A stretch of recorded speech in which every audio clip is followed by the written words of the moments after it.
इसमें बहुत सुंदर लिखा है कि देखा है हमने सतगुरु को वो क्या से क्या बनाते हैं। हार कितने ही हो दामन में उनको गुलजार बनाते हैं।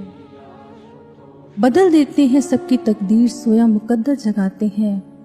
ऐसे गुरुदेव के चरणों में हम सादर शीश झुकाते हैं। भक्तजनों, समय समय पर सद्गुरुओं का अवतरण इस धरा पर हुआ और उन्होंने अपने शिष्यों से सिर्फ एक ही चाहत रखी, सिर्फ एक ही सौगात चाहिए, वो थी यादों की सौगात। इतिहास में अनेकों शिष्य ऐसे हुए हैं जिन्होंने अपने गुरुदेव को यादों की सौगात से नवाजा। स्वामी विवेकानंद वो भी इसी श्रेणी के अंतर्गत आते हैं, जिन्होंने पल पल गुरु का चिंतन किया, अपनी एक एक श्वास गुरु के कार्य में लगा दी। कहते कि नरेंद्र ने अपने मन के कैनवस पर गुरु को पूरी तरह से उतार लिया था। चलते फिरते उठते बैठते गुरुदेव का ही चिंतन। भरे बाजार से भी गुजर रहे होते तो मन के भीतर गुरुदेव का चिंतन चल रहा होता। यदि घर पहुंचते गुरु की याद सताती तो फिर दौड़े दौड़े आश्रम में पहुंच जाते। जिस वक्त वो विद्वानों के साथ शास्त्रार्थ कर रहे होते, उस वक्त भी उन्हें हमेशा ये याद रहता था कि ग्रंथों का सार मुझे अपने गुरुदेव के सानिध्य में ही समझ आया है। कहते एक बार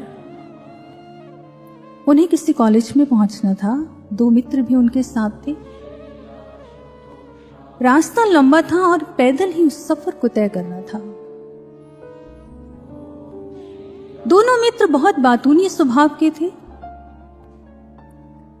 नरेंद्र ये सोचकर चिंतित हो रहे हैं कि ये दोनों मित्र बात करेंगे तो कहीं मेरा केंद्र बिंदु मेरे गुरुदेव, उनका चिंतन मुझसे छूट ना जाए। इसलिए वो एक युक्ति लगाते हैं। अपने उन दोनों मित्रों से कहते हैं कि मित्रों, तुम इस रास्ते से चलो, तुम पहुंचो कॉलेज, मैं दूसरे रास्ते से चलता हूं और पहुंच जाऊंगा कॉलेज। मित्र कहते हैं कि नरेंद्र वो रास्ता तो बहुत लंबा है, तुम्हें देर हो जाएगी।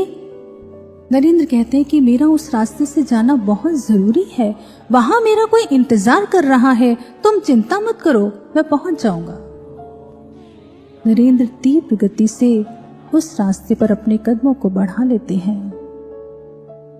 तीव्र गति से दौड़े चले जा रहे हैं, लेकिन साथ ही साथ उतनी ही तीव्रता से उनके मन के भीतर अपने गुरुदेव की याद चल रही है, गुरुदेव से चिंतन चल रहा है, गुरुदेव से बातें वो अपने मन ही मन कर रहे हैं। जैसे ही तेज तेज दौड़ते चले जा रहे थे तो क्या हुआ, एक सुनसान मोड़ पर ठाकुर रामकृष्ण परमहंस वो उनका इंतजार कर रहे थे। जैसे ही नरेंद्र वहां पहुंचे, ठाकुर ने नरेंद्र को अपने गले से लगा लिया और दूसरे ही क्षण अदृश्य हो गए। नरेंद्र अवाक रह गया, वो हैरान रह गया, आंखों में अश्रु आ गए, क्योंकि झूठा बहाना भी सच हो गया था। नरेंद्र ने यदि गुरु को अपनी यादों की सौगात दी, तो गुरुदेव ने भी अपने दर्शनों का प्रसाद देकर उसे कृत्य कर दिया। भक्तजनों, एक साधक, एक गुरु का शिष्य जिसे अपने गुरु से प्रेम है, वो हर घड़ी अपने गुरु को देखना चाहता है, उसके दर्शन करना चाहता है। उसके मन के भीतर गुरु के दर्शनों की प्यास हमेशा रहती है। वो ये प्रार्थना किया करता है कि अपनी झलक से इस कदर नवाजो मुझको कि दिल का कोई कोना खाली रहे ना किसी और के लिए। अपनी यादों की ऐसी तड़प दे दो सतगुरु कि कोई अश्क बहे ना किसी और के लिए। तुझसे मिलन की आस लिए बढ़ता रहो आगे, एक कदम न रुके कभी विश्राम के लिए। तेरी यादों के साए ए वली इतने गहरे हों कि एक श्वास भी न जाए जाया किसी और के लिए। इस तरह उसकी प्रार्थना हुआ करती है अपने गुरु के प्रति। नरेंद्र, उसको किसी ने कहा कि क्या तुम हर वक्त ठाकुर ठाकुर की रट लगाकर रखते हो? क्या तुम पागल हो गए हो? नरेंद्र ने कहा कि मैंने सुना है कि यूरोप में जिस वक्त दार्शनिक लोग किसी एक विषय पर गहन चिंतन करते हैं तो वो पागल भी हो जाया करते हैं। नरेंद्र ने कहा कि ये संभव है ये, क्योंकि उनके चिंतन का विषय जड़ होता है। वो जड़ संसार से नाता रखते हैं, और यदि जड़ संसार के बारे में, जड़ विषय के बारे में हम इतना ज्यादा सोचेंगे, इतना गहन चिंतन करेंगे तो निस्संदेह पागल ही हो बैठेंगे। लेकिन ध्यान रखना, मेरे ऊपर ये बात सिद्ध नहीं होती, क्योंकि मेरे चिंतन का विषय जड़ नहीं है। मेरे चिंतन का विषय तो चैतन्य है। और अगर इस जागृत चैतन्यता को ही तुम पागलपन कहते हो तो ऐसा पागलपन संसार की समझदारी से 100 गुना अच्छा है। उस व्यक्ति ने कहा कि नरेंद्र, ये तो एक बंधन है, तुम एक ही शख्स के साथ बंध कर रह गए हो। नरेंद्र ने मुस्कुराते हुए कहा कि ये बंधन नहीं, ये तो महाबंधन है, ये तो मुक्ति की चाबी है। और इस बंधन में मैं एक जन्म तो क्या 100 जन्मों तक बनने के लिए तैयार हूं। 100 जन्मों तक बनने के लिए तैयार हूं। भक्तजनों, हम भी तो भाग्यशाली हैं। हमें गुरुदेव सब श्री आशुतोष महाराज जी का सानिध्य मिला। हमारा भी तो बंधन गुरु के साथ बंधा हुआ है। ये जो गुरु शिष्य का नाता है, ये बंधन कितना अनमोल बंधन है जो गुरु के साथ हमने बांधा है। यही प्रार्थना होगी कि प्रभु, हम आपका संबल लेकर इस भक्ति के मार्ग पर निरंतर आगे बढ़ते रहें। कोई भी बाधा हमारे इस मार्ग को अवरुद्ध ना कर पाए। हे प्रभु, दया करना कि ये जो गुरु और शिष्य का नाता है, ये जो बंधन बांधा है प्रभु, ये जन्मों जन्मों तक सलामत रहे। नाता गुरु शिष्य का सलामत रहे हर जन्म। बाधाओं के बीच भी न शिष्य खोए अपना संयम। मंजिल मिलने से पहले न रुकना है न थमना है। रहमत रहे गुरुदेव की, सदा बढ़ते रहे कदम। अद्भुत और अनुपम ये अवसर नहीं गंवाना है। आशुतोष का ले संबल, बस आगे बढ़ते जाना है। आशुतोष का ले संबल, बस आगे बढ़ते जाना है। एक बार कुछ साधक गुरु महाराज जी के कक्ष में बैठे उनके सानिध्य का आनंद ले रहे थे कि तभी गुरु महाराज जी ने गुरु गीता के एक श्लोक का उच्चारण किया। एक एव परो बंधु विस्मय सम उपस्थिते गुरु सकल धर्मात्मा तस्मै श्री गुरुवे नमः। फिर महाराज जी ने सभी की ओर देखकर पूछा, इसका अर्थ जानते हो? कुछ देर सभी के मौन को देखने के पश्चात गुरु महाराज जी स्वयं बोले, जिस समय एक साधक के जीवन में कठिन परिस्थितियां उत्पन्न होती हैं, तब उसके सभी रिश्ते नाते उसका साथ छोड़ जाते हैं, किंतु तब केवल गुरु ही होते हैं जो इसके साथ खड़े रहते हैं। इसीलिए गुरु गीता में गुरु को सकल धर्मों की आत्मा कहकर संबोधित किया गया है। सौभाग्यशाली हैं हम सभी जिन्हें आज के इस कलिकाल में गुरुदेव श्री आशुतोष महाराज जी का पावन सानिध्य प्राप्त हुआ है, जो कृपा सिंधु दया सिंधु बनकर हम सभी के जीवन को अपनी अनंत कृपाओं से सराबोर कर रहे हैं। तालाब सागर की गहराई में मिलने वाले मोती भला कोई तालाब में कैसे पा सकता है? दीपक की ज्योति लाख कोशिश कर ले किंतु कभी सूर्य की बराबरी नहीं कर सकती। पलाश का वृक्ष चंदन जैसी सुगंधी चाहकर भी कभी नहीं दे पाता। ठीक इसी तरह इस संपूर्ण ब्रह्मांड में गुरु जैसी करुणा, गुरु जैसी दया भी कोई दूसरा नहीं कर सकता। इसीलिए संत कबीर जी ने गुरु की महिमा का गुणगान करते हुए कहा है, गुरु समान दाता नहीं, याचक शिष्य समान, तीन लोक की संपदा, सो गुरु दीनी दान। गुरु से बड़ा इस सृष्टि में कोई दाता नहीं, क्योंकि वह तीनों लोकों की संपदा सहज ही अपने शिष्य पर लुटा देता है। किंतु ये तीन लोक की संपदा है क्या? क्या कोई भौतिक पदार्थ, स्वर्ण या धन इत्यादि? नहीं, यह सब तो नश्वर है। इनकी प्राप्ति कर मनुष्य को शांति व आनंद की प्राप्ति नहीं होती। फिर क्या है ये तीन लोक की संपदा, जिसे प्राप्त करने के लिए स्वर्ग के देवता भी ललायत रहते हैं? ये संपदा व खजाना है सृष्टि का सर्वोत्तम, सर्वश्रेष्ठ विज्ञानों का विज्ञान, ब्रह्म ज्ञान, जिसे सद्गुरु अपने कठिन तप व त्याग से अर्जित करते हैं, किंतु अपनी कृपा के वशीभूत होकर सहज ही अपने शिष्य पर लुटा देते हैं। एक बार विवेकानंद जी के शिष्य शरद ने जब इसी ज्ञान की मांग उनसे की, तब विवेकानंद जी ने सामने जलते हुए दिए को दिखाकर उससे पूछा था, शरद, इस दीपक की कीमत क्या है? तब उसने कहा, स्वामी जी कुछ अधिक नहीं, मात्र 2 पैसे में आसानी से मिल जाता है बाजार से। तब गंभीर होकर विवेकानंद जी ने उससे कहा था, नहीं शरद, अगर इस दिए की सही कीमत जानना चाहते हो तो जाकर पूछो उस कुम्हार से जो माटी को रौंद कर चाक पर चढ़ाकर एक सुंदर दिए का निर्माण करता है। जाकर पूछो उस किसान से जो अपने अथक परिश्रम से कपास को उगाता है और फिर ये बाती जलकर हमें प्रकाश दे पाती है। तेल को बनाने की क्रिया के पीछे की मेहनत को देखो, जिस दिए का आधार है। इसलिए शरद, जिस ज्ञान की मांग आज तुम मुझसे कर रहे हो, यह भी कोई साधारण ज्ञान नहीं है। इसके पीछे संतों का तप और त्याग निहित है। इसे प्राप्त करने के लिए तो मानो वो अपना सर्वस्व लगा देते हैं ताकि शुष्क हृदयों को तृप्त कर पाएं।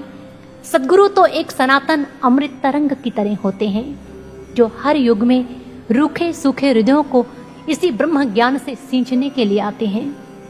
वर्तमान समय की बात करें तो देखें गुरुदेव श्री आशुतोष महाराज जी की अनंत कृपाओं को, जिन्होंने अपने कठिन तप व त्याग से इस ब्रह्म ज्ञान को अर्जित किया और सहज ही हम सभी साधकों को प्रदान भी कर दिया। इसे पाकर तो मानो हम सबके जीवन में एक चमत्कार घटित हो गया। करुणामयी सद्गुरु के दिव्य हाथों का स्पर्श जब हमें प्राप्त हुआ तो मानो हमारे तो रंगहीन जीवन में नए रंग खिल गए। अज्ञानता का अंधकार समाप्त हो गया। हमारा जीवन शांति व आत्मिक आनंद की रोशनी से जगमगा उठा। हमारा भाग्य, हमारा अस्तित्व, हमारा व्यक्तित्व सब सद्गुरु की कृपा से ही तो चमका है। समस्त शास्त्र व सभी संत एक ही बात कहते हैं कि मनुष्य कभी ना कभी अपने जीवन में मातृ ऋण, पितृ ऋण व भूमि ऋण, इन सबसे तो उऋण हो सकता है, किंतु ये बात वे दावे के साथ कहते हैं कि जिंदगी को जिंदगी की सही परिभाषा देने वाले सद्गुरु के ऋण से कभी भी एक शिष्य उऋण नहीं हो सकता।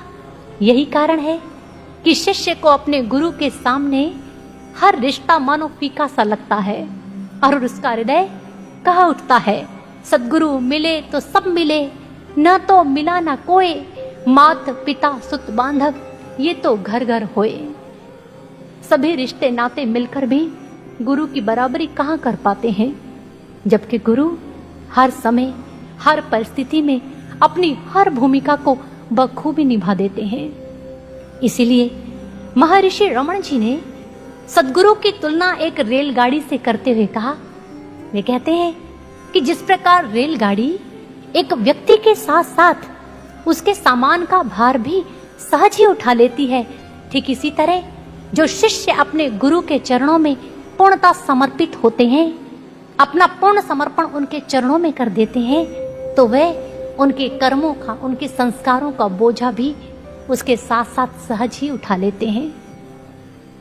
सत्य ही तो है, सद्गुरु के चरणों में जो पूर्ण समर्पण करते हैं तो सद्गुरु उनके जीवन का योग और क्षेम दोनों ही करने के लिए मनोसंकल्पबद्ध होते हैं। यही बात भगवान श्री कृष्ण अर्जुन से कहते हैं। वे कहते हैं, अर्जुन जानते हो, जो शिष्य पूर्णता मेरे चरणों में समर्पित होता है, जो पूर्णता मुझ पर ही आश्रित होता है, तो मैं उसका योग और क्षेम दोनों ही करने का संकल्प धारण कर लेता हूँ। अर्जुन ने हाथ जोड़कर विनम्रता से पूछा, प्रभु ये दोनों है क्या? तब भगवान श्री कृष्ण ने उसे समझाते हुए कहा, अर्जुन जो मेरे शिष्यों के पास है मैं उसके रक्षण का संकल्प धारण करता हूँ, और जो उनके पास नहीं है मैं उन्हें देने का सामर्थ्य भी रखता हूँ। सत्य ही तो है, सद्गुरु वो सब कुछ दे सकते हैं जो एक मनुष्य के भाग्य में भी ना हो। जानते हैं वे ऐसा कैसे कर पाते हैं?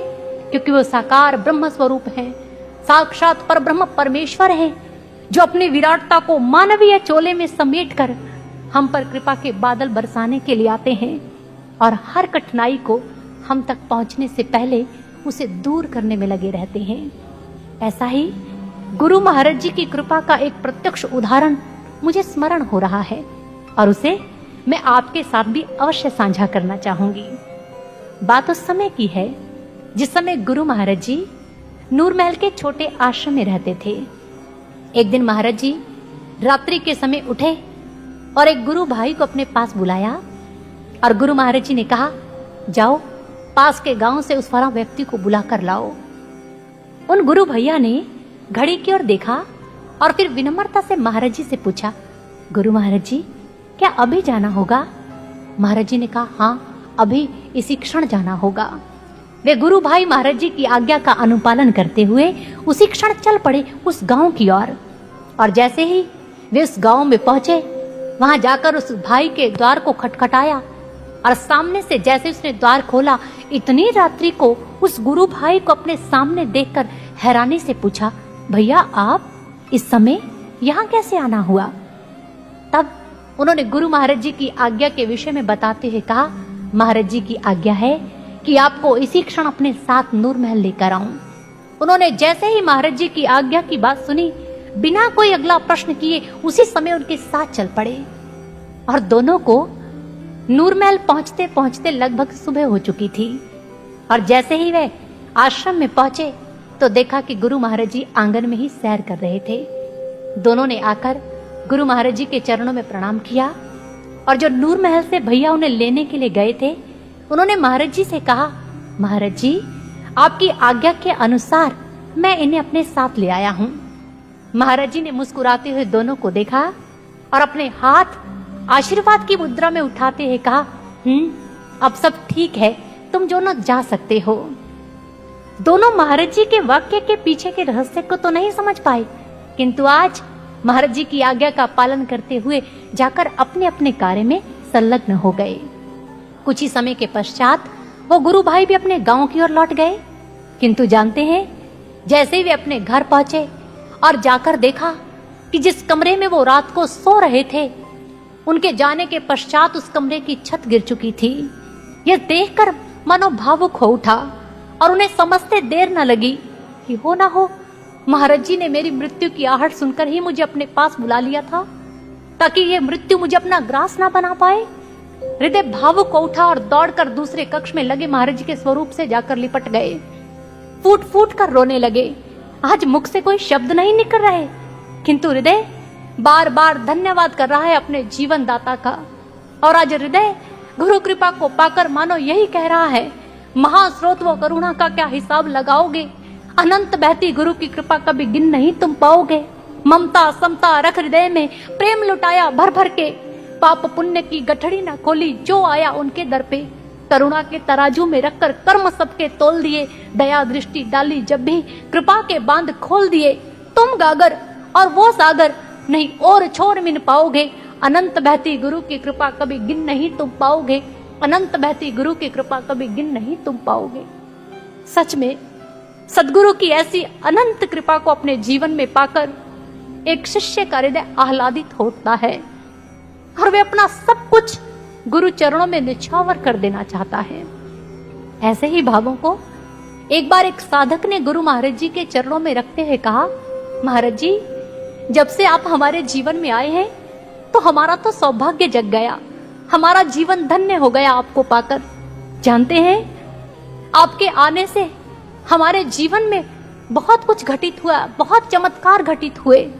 आपकी अनंत कृपाओं को पाकर हम धन्य हो गए हैं और अब मन चाहता है कि आपके लिए कुछ करें जिससे आपको प्रसन्नता मिले।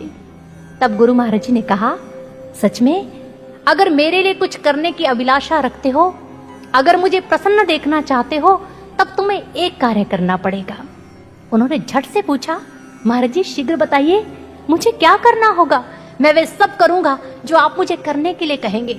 महाराज जी ने कहा, तब बस एक कार्य करना, जिस अज्ञानता की खाइयों से मैंने तुम्हें निकाला है, कभी दोबारा उसकी ओर मत लौटना। आत्म जागृत होकर जीना, सदैव अपनी आत्मा को सुरक्षित रखना और याद रहे, सदैव अपना संपर्क मुझसे बनाकर रखना। जानते हो, जो मेघ सागर के साथ अपना संपर्क बनाकर रखते हैं, वही अंत में बरसने वाले मेघ बन पाते हैं। इसलिए हम सदैव यही चाहते हैं कि तुम सब अपना संपर्क मुझसे बनाकर रखो, ताकि मेरी अनंत कृपाओं का लाभ प्राप्त कर पाओ। सत्य ही तो है गुरु भक्तों, गुरु की अनंत कृपाओं को केवल वही प्राप्त कर सकता है जो भाव से, हृदय से अपने गुरु के साथ जुड़ा रहता है। जानते हैं, फिर गुरु भी सदैव उसका साया बनकर निरंतर उसके साथ रहते हैं। उनकी कृपा दृष्टि सदैव अपने उस भक्त पर बनी रहती है। उनकी कृपा ही तो है जो हमारे थकने, रुकने और गिरने पर दोबारा उठकर चलने का हौसला प्रदान करती है।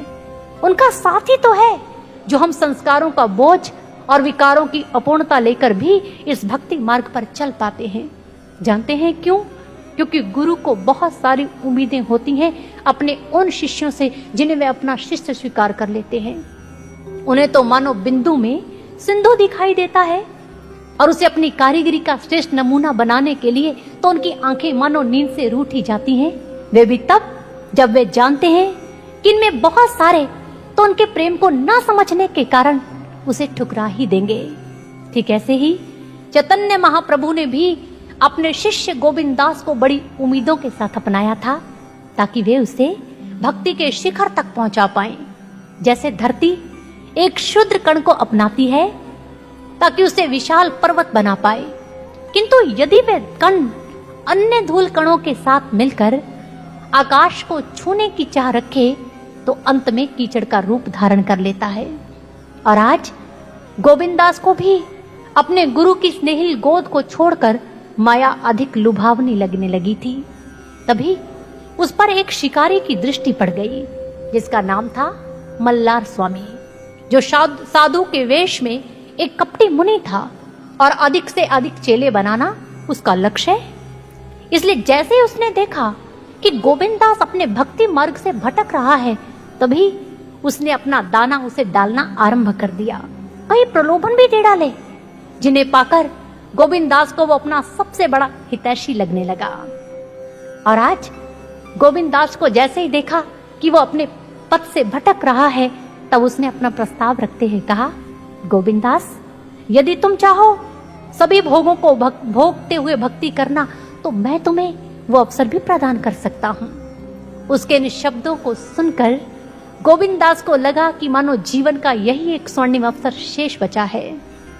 और आज माया की चमक ने मानो उसकी सोचने और समझने की शक्ति ही छीन ली। इसलिए वे ये भी नहीं समझ पाया कि भला बिना गर्म तवे पर तपे कौन सी रोटी किसी की क्षुधा शांत कर पाती है। और चैतन्य महाप्रभु वे भी तो उसे तपा ही रहे हैं, ताकि वे अपनी आत्मिक क्षुधा शांत कर पाए, किंतु आज उसकी समझ में ये बात नहीं आ रही, इसलिए वह मल्हार स्वामी के साथ जाने के लिए तैयार हो गया। आज अपने पूर्ण गुरु को छोड़कर उसके पीछे पीछे चलने लगा। शीघ्र ही वे उसके आश्रम पहुंच गए, जो किसी महल से कम नहीं था। गोविंददास ने जैसे ही उसे देखा तो उसकी आंखें तो मानो आज उसे देखकर विस्मय से फटी रह गई। तभी मल्हार स्वामी ने उसे उसका कक्ष दिखाते हुए कहा, गोविंददास, ये है तुम्हारा कक्ष। गोविंद ने उसे देखा तो उसमें सभी सुख आराम की वस्तुएं उपलब्ध थी। गोविंद देखकर प्रसन्न चित्त हो गया।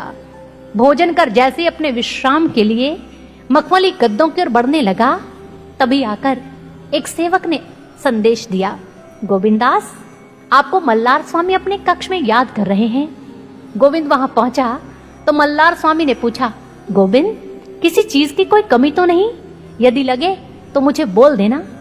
उनके इन शब्दों को सुनकर गोविंद बस उसके चरणों में झुकने ही वाला था कि तभी मल्हार स्वामी ने अपने पास खड़े सेवक से कन्नड़ भाषा में कहा, देखो, नया मुर्गा फंसाकर लाया हूं, भागने ना पाए। वे नहीं जानता था कि गोविंददास को भी इस भाषा का ज्ञान है, इसलिए जैसे गोविंददास ने इन शब्दों को सुना तो घुटनों के बल जमीन पर गिर पड़ा और रोते रोते कहने लगा, क्यों किया तुमने मेरे साथ ये विश्वासघात? आखिर क्या मिला तुम्हें मेरी जिंदगी उजाड़ कर? क्यों किया तुमने ये महापाप? उनके इन शब्दों को सुनकर मल्हार स्वामी आवेश में आ गया और कहने लगा, मूर्ख, विश्वासघात मैंने नहीं, तुमने स्वयं किया है, वो भी अपने गुरु के साथ। और पाप मैंने नहीं, महापाप तो तुमने स्वयं किया है, वो भी अपने पूर्ण गुरु से बेमुख होकर। आज उनके इन शब्दों को सुना तो गोविंददास फूट फूट कर रोने लगा। तभी मल्हार स्वामी ने उसे काल कोठड़ी में बंद करने का आदेश दे दिया और अब गोविंद पश्चाताप के आंसू बहाने लगा। किंतु जानते हैं उसके ये आंसू कब प्रार्थना में बदल गए, वह स्वयं समझ नहीं पाया और वह कह उठा, गुरुदेव, मुझे क्षमा कर दीजिए। मैं जानता हूँ कि मैंने पाप नहीं, महापाप किया है, किंतु मुझ में इतनी समझ नहीं थी कि मैं कांच और हीरे में अंतर कर पाता। गुरुदेव, मैं जानता हूँ कि मैंने अपने शिष्यत्व की कब्र खुद खोदी है, किंतु मैं अब इसे दफन होते नहीं देख सकता। गुरुदेव, मुझे क्षमा कर दीजिए। मैं पुनः आपके सानिध्य में जीना चाहता हूँ, मैं आपकी वाटिका में खिलना चाहता हूँ। गुरुदेव, मुझे बचा लो, इस पश्चाताप की अग्नि में जलने से मुझे बचा लो। गुरुदेव, मुझे बचा लो। गोविंददास गम के सागर में डूबने ही वाला था कि तभी उसके कानों में एक दिव्य वाणी गूंज उठी, मल्हार स्वामी, हमें हमारा गोविंद लौटा दो। गोविंद ने इसे सुना तो समझ नहीं पाया, अरे मेरे गुरुदेव यहाँ भला इस समय कैसे आ सकते हैं? तभी वह दिव्य वाणी फिर से प्रस्फुटित हुई, सुना नहीं मल्हार स्वामी, हमारा गोविंद हमें लौटा दो। आधी रात को मल्हार स्वामी का आश्रम चैतन्य महाप्रभु की दिव्य वाणी से गूंज उठा था, जिसे सुनकर उसके सभी शिष्य अपने अपने कक्षों से बाहर आ गए। और तब सभी ने देखा कि चैतन्य महाप्रभु के मुखमंडल पर निर्भयता, ठहराव और क्रोध की ज्वाला है। उनके मुखमंडल पर तेज लाजवाब है, जिसे देखकर आज मल्हार के कई शिष्य उनके चरणों में झुक गए। इस दृश्य को देखकर मल्हार स्वामी मन ही मन सोचने लगा, अरे कहीं ऐसा ना हो इसका एक शिष्य हत्याने के चक्कर में मुझे अपना पूरा मठ आज इसे भेंट चढ़ाना पड़ जाए। इसलिए तुरंत बोला, ठीक है चैतन्य, ले जाओ अपने गोविंद को, लेकिन उसके पश्चात तुम एक क्षण भी यहां नहीं रुकोगे। तभी गोविंददास को वहां पर लाया गया। गोविंद जैसे ही वहां आया, अपने करुणामय गुरु को सामने देखकर उनके चरणों में गिर गया, उनके चरणों को पकड़कर फूट फूट कर रोने लगा। तभी चैतन्य महाप्रभु ने अपने दिव्य हाथों का स्पर्श देकर उसे उठाया और अपने हृदय से लगा लिया।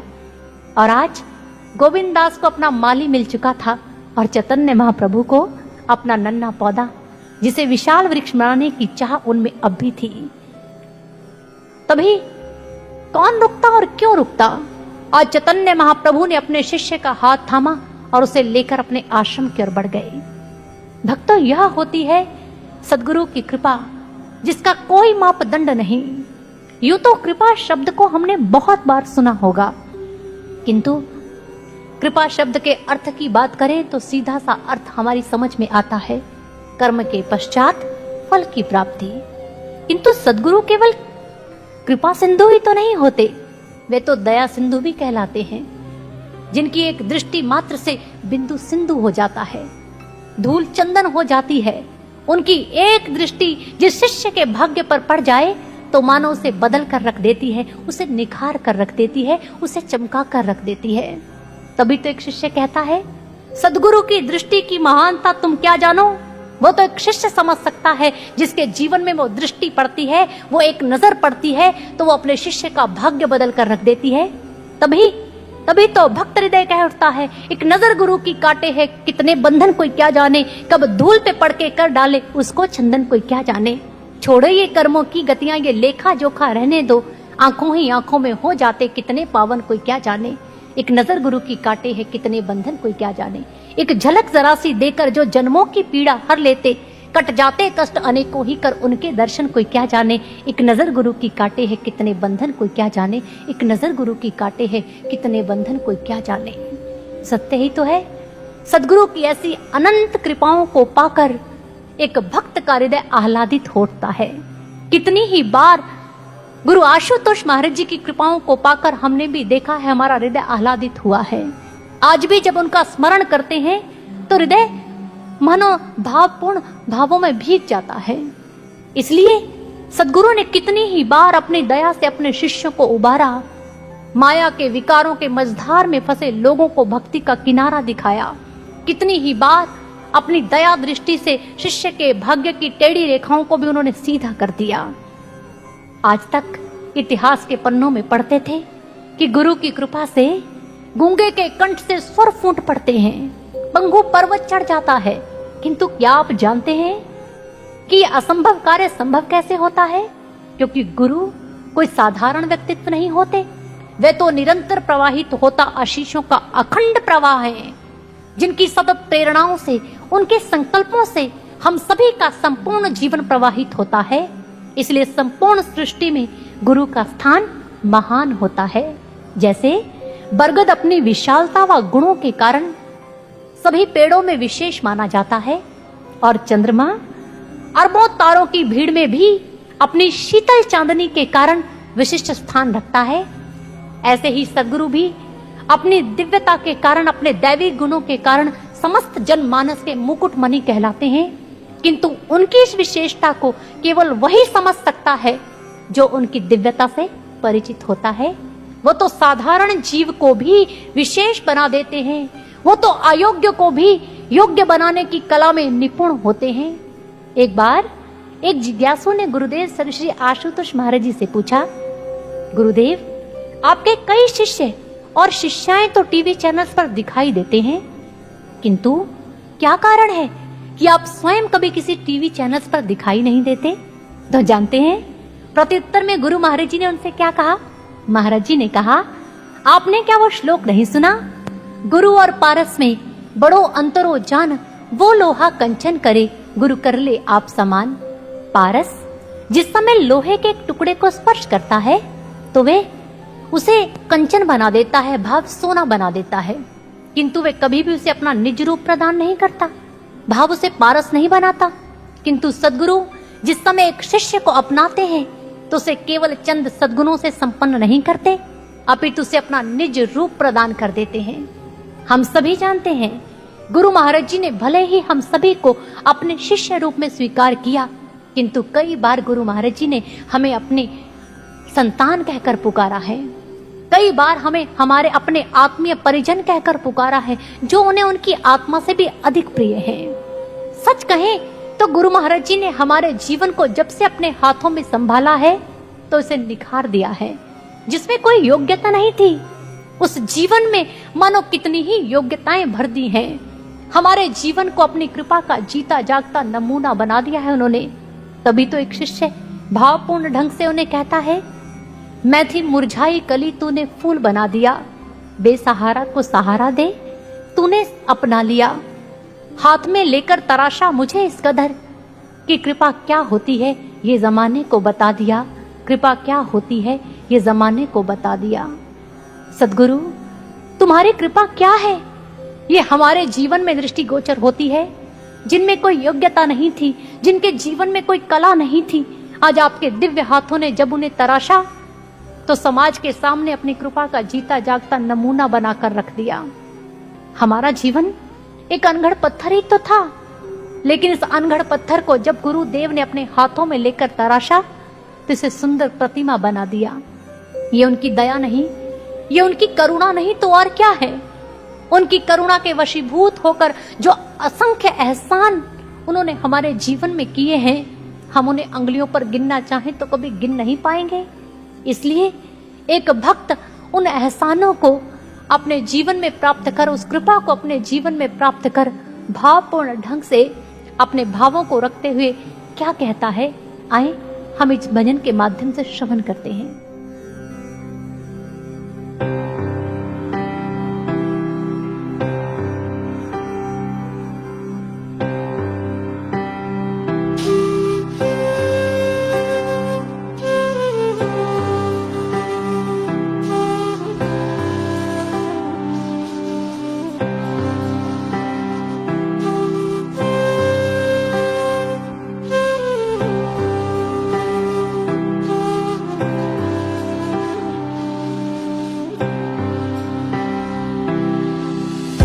अपनी दया से बनाया प्रतिमा, अनगढ़ पत्थर आपने। अपनी दया से बनाया प्रतिमा, अनगढ़ पत्थर आपने। कैसे गिन पाए अनगिन, कैसे गिन पाए अनगिन एहसान किए जो आपने। अपनी दया से बनाया प्रतिमा, अनगढ़ पत्थर आपने। अपनी दया से बनाया प्रतिमा, अनगढ़ पत्थर आपने।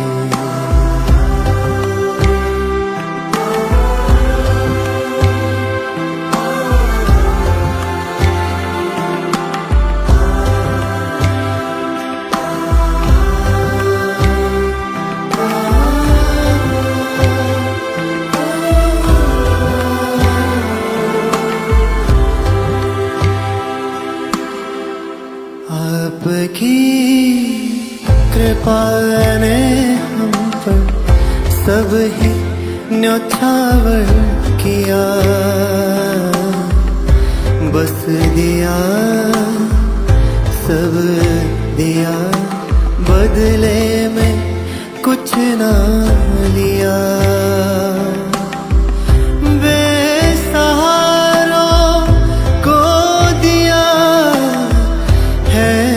सहारा आपने। अपनी दया से बनाया प्रतिमा, अनगढ़ पत्थर आपने। अपनी दया से बनाया प्रतिमा, अनगढ़ पत्थर आपने।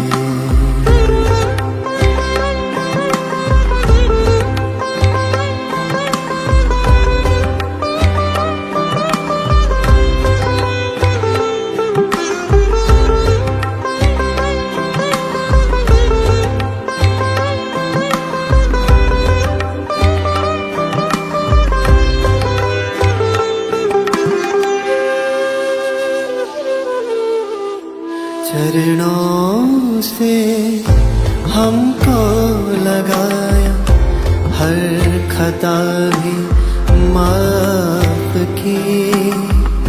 ये कुपात्र सुपात्र बने हैं, ऐसी करुणा आपकी।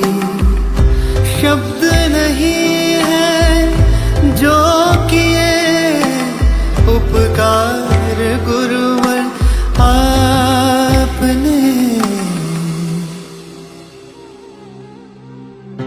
अपनी बनाया प्रतिमा अनघड़ पत्थर आपने, अपनी दया से बनाया प्रतिमा अनघड़ पत्थर आपने, अपनी दया से बनाया प्रतिमा। हर उस पल को छीना हमसे जिसने हमें रुलाया है, सुख धाम उतारा मन आंगन, सुख धाम उतारा मन आंगन। हर दुख मन ने बिसराया है, बिसराया है, अपनी दया से बनाया प्रतिमा अनघड़ पत्थर आपने, अनघड़ पत्थर आपने, अनघड़ पत्थर आपने। सदगुरु की ऐसी दया को पाकर, उनकी ऐसी अनंत कृपाओं को अपने जीवन में पाकर एक शिष्य अपने गुरु को दाता की संज्ञा देता है।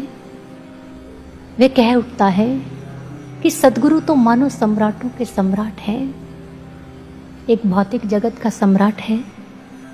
जिस समय उन्हें कोई भेंट अर्पित की जाए तो वे उसका ऋण न रखने की चाहत में उसी समय उसे दोगुना करके लौटा देता है। किंतु सदगुरु को जिस समय कोई शिष्य कुछ अर्पित करता है तो वह ये नहीं देखते किसने मुझे क्या दिया और कितना दिया, वे तो बदले में अपना सब कुछ उस पर लौटा देना चाहते हैं, अपना सर्वस्व उसके ऊपर लौटाने के लिए तत्पर हो जाते हैं। अपनी कृपा के बादल मानो अपने उस शिष्य के जीवन में बरसा देना चाहते हैं।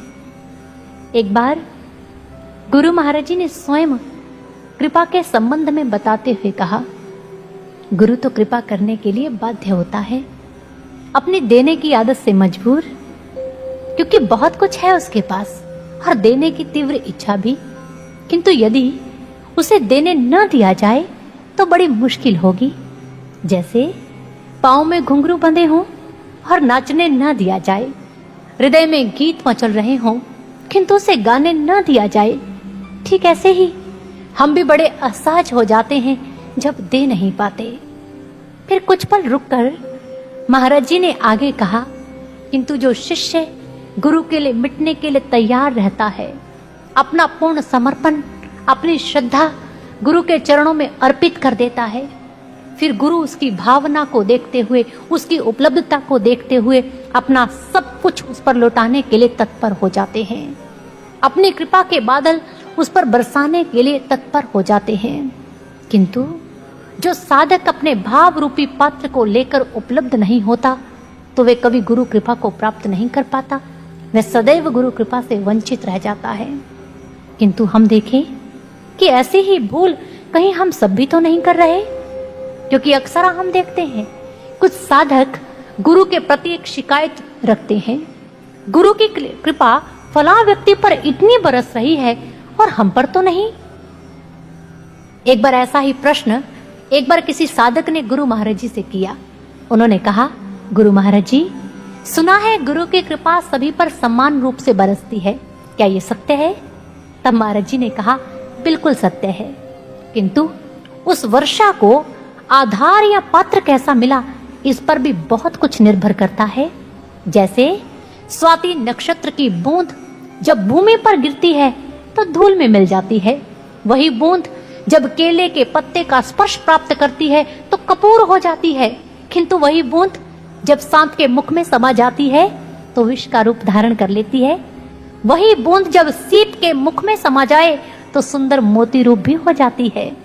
इसी प्रकार गुरु की कृपा सभी पर समान रूप से बरसती है, ये तो हम पर निर्भर करता है कि हम गुरु कृपा की उस स्वाति बूंद को किस तरह से संजोते हैं और कैसी भावना और कितनी पात्रता का आधार देते हैं। क्योंकि जो शिष्य अपने पूर्ण समर्पण का, प्रेम का आधार देते हैं, गुरु की रजा में रहकर निरंतर उनकी आज्ञा में चलते हैं, तो निसंदेह गुरु की कृपा उनके व्यक्तित्व को मोती सा उज्जवल बना देती है। इसलिए गुरु प्रिय साधकों, हम सभी अगर गुरु कृपा के पात्र बनना चाहते हैं तो हम सबको भी उनकी कृपा का लाभ प्राप्त करने के लिए पहले स्वयं को पात्र बनाना होगा। क्योंकि कहते हैं गुरु कृपा के मेह निस्दिन बरसते हर ओर है, भीगता इनमें वही जिसने बांधी उनसे डोर है, बांधी उनसे डोर है। अगर हम भी गुरु कृपा की वर्षा में भीगना चाहते हैं तो निरंतर उनकी आज्ञा का अनुपालन करना होगा। आपने योगानंद परमहंस जी का नाम तो सुना होगा। एक बार एक जिज्ञासु ने उनसे पूछा, स्वामी जी, यूं तो आपके गुरुदेव के कई शिष्य हुए हैं, किंतु आपके जीवन में अपने गुरु की कुछ विशेष कृपा दिखाई देती है, इसका क्या कारण है? तब उन्होंने कहा, बंधु, क्योंकि मैंने अपने गुरुदेव के प्रत्येक वचन को बड़ी शिद्दत से पिया है। मैंने कभी ये नहीं देखा कि मेरे गुरुदेव के मुख से निकलने वाला वचन छोटा है या बड़ा, बस मैंने तो उसका प्राणपण से पालन किया है। सत्य ही तो है, जो शिष्य अपने गुरु के आदर्शों को पीता है, उसे जीता भी है, वे गुरु का अभिमान भी होता है और गुरु के मिशन की शान भी होता है। इसलिए हम सबके पास भी ये स्वर्णिम अवसर है गुरु के प्रिय शिष्य बनने का, तो हम ये अवसर न गवाएं। हम उनकी कृपा के सुपात्र बनने का संकल्प धारण करें, क्योंकि गुरु की कृपा निरंतर हम सभी के जीवन में प्रवाहित हो रही है। उनकी कृपा दृष्टि सदैव हम सभी पर बनी रहती है। तभी तो एक भक्त कहता है, कृपा निर्झरनी हम पतितों पर गुरुवर ने सदा बहाई है, दया दृष्टि में भी उनके कमी कभी न आई है। उपलब्ध कराएं खुद को ताकि कृपा पात्र हम बन पाएं, पूर्ण समर्पण कर गुरुवर को सच्चे साधक बन पाएं, पूर्ण समर्पण कर गुरुवर को सच्चे साधक बन जाएं। क्योंकि गुरुदेव ने जो ब्रह्म ज्ञान की महान पूंजी हमें प्रदान की है, वे ध्यान साधना की सबसे उत्तम व शाश्वत विधि है। अब प्रयास केवल हमारी ओर से बाकी है कि हम उस ध्यान साधना की गहराइयों में उतरकर ऐसी पात्रता अर्जित करें जिसे देखकर गुरु महाराज जी अपना सर्वस्व हम पर लुटाने के लिए तत्पर हो जाएं। तो इसलिए आए, आज हम ऐसा संकल्प धारण करें कि हम उनकी कृपा के सुपात्र बन पाएंगे। संकल्प करें, गुरु चरणों में ये अवसर नहीं गवाएंगे। बहती कृपा के निर्झर का हर कण लूट पाएंगे, बहती कृपा के निर्झर का हर कण लूट हम पाएंगे। आज जो उनकी कृपा हम सभी पर निरंतर बरस रही है, हम सभी गुरु महाराज जी से प्रार्थना करें और साथ ही साथ ये संकल्प धारण करें कि गुरु महाराज जी, आपकी इस बरसती कृपा को हम अपने आंचल में समेट पाएं, उसके सुपात्र बन पाएं। जैसा आप हमें बनाना चाहते हैं हम वैसे बन पाएं, हम आपके सच्चे शिष्य बन पाएं। तो आए, इसी प्रार्थना के साथ जो आज के ये विचार गुरु महाराज जी की प्रेरणा से, उनकी कृपा से आपके समक्ष हम रख पाए हैं, तो मैंने यहीं पर विराम देती हूँ। तो आए, अंत में गुरु महाराज जी के चरणों में एक जोरदार जयघोष बुलंद करते हैं। बोलिए सद्गुरु महाराज जी की जय, सच्चे दरबार की जय, कृपा सिंधु गुरुदेव आशुतोष महाराज जी की जय, सर श्री आशुतोष महाराज जी की जय। धन्यवाद।